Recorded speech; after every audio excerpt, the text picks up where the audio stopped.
নমস্কার বন্ধুরা, আমি Arpita Sajghar hair and makeup academy থেকে অর্পিতা তোমাদের জন্য একটা ওপেন হেয়ার স্টাইল কার্লস প্যাটার্নে নিয়ে এসেছি। তোমাদেরকে আমি দেখাবো কেমন করে এই হেয়ার স্টাইলটা করতে হয়, সম্পূর্ণ টিউটোরিয়াল ভিডিও। তো বন্ধুরা, প্রথমে আমি সেন্টার প্রোফাইল সেকশন নিয়ে সাইডে ইয়ার টু ইয়ার সেকশন করেছি। দুটো সাইড যেন সমান হয় সেটা খেয়াল রাখতে হবে। আর মিডিলে হচ্ছে সেন্টার প্রোফাইল সেকশন, এবং পিছনে আমি একটা সি সেকশন নিয়েছি ছোট্ট একটা পাফ করার জন্য। সেই পাফের সেকশনটাকে আমি আলাদা করে রেখেছি এবং বাকি হেয়ারগুলোকে আমি কার্ল করব।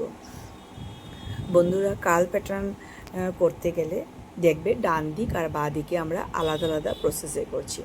এবার দেখো বন্ধুরা, আমি বাঁ দিকে কার্ল করছি, কিন্তু ক্ল্যাম্প প্যাটার্নে কার্ল করছি, কিন্তু ডান দিকে হেয়ারগুলোকে ঘোরাচ্ছি। এভাবে কার্ল মেশিনে হেয়ারগুলোকে ঢুকিয়ে ড্যাব ড্যাব ড্যাব ড্যাব করে নিচে নামাতে হবে এবং ডান দিকে হেয়ারগুলোকে রাখতে হবে। এভাবে আমি কার্ল করে একটা স্টিল সেকশনিং ক্লিপ দিয়ে এই কার্লটাকে কিছু সময় আমি হোল্ড করে রাখব, তাহলে কার্লটা অনেক ভালো থাকবে। এবার আমি বাঁ দিকে করছি। বাঁ দিকে যখন আমি করব তখন দেখো আমি কার্ল মেশিনটাকে ঢুকিয়ে কার্ল মেশিনে হেয়ারগুলোকে ঢুকিয়ে আমি বাঁ দিকে কার্ল করেছি।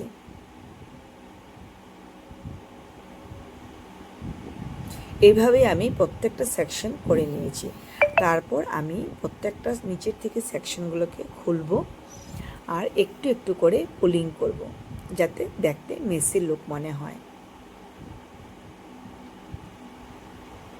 প্রয়োজনে কখনো কখনো আমরা এই সেকশনগুলোকে একটু কম করেও নিতে পারি। এখনও আমরা স্প্রে ব্যবহার করিনি, আমি পুলিং করে তারপর স্প্রে ব্যবহার করে ওটাকে ফিক্স করব। দেখো এখানে আমি কি করেছি, একটু কম করে নিয়েছি হেয়ারটাকে ক্লিয়ার করার জন্য। তারপর বাঁ দিকে যেহেতু, তাই আমি ডান দিকে একটু ঘোরাচ্ছি।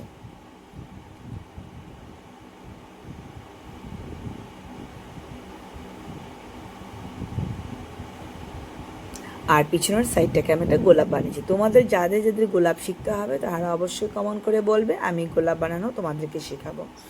এই শুধু গোলাপ নিয়ে আমি একটা ভিডিও বানাবো তোমাদের জন্য। তো বন্ধুরা, কেমন লাগলো অবশ্যই জানাবে।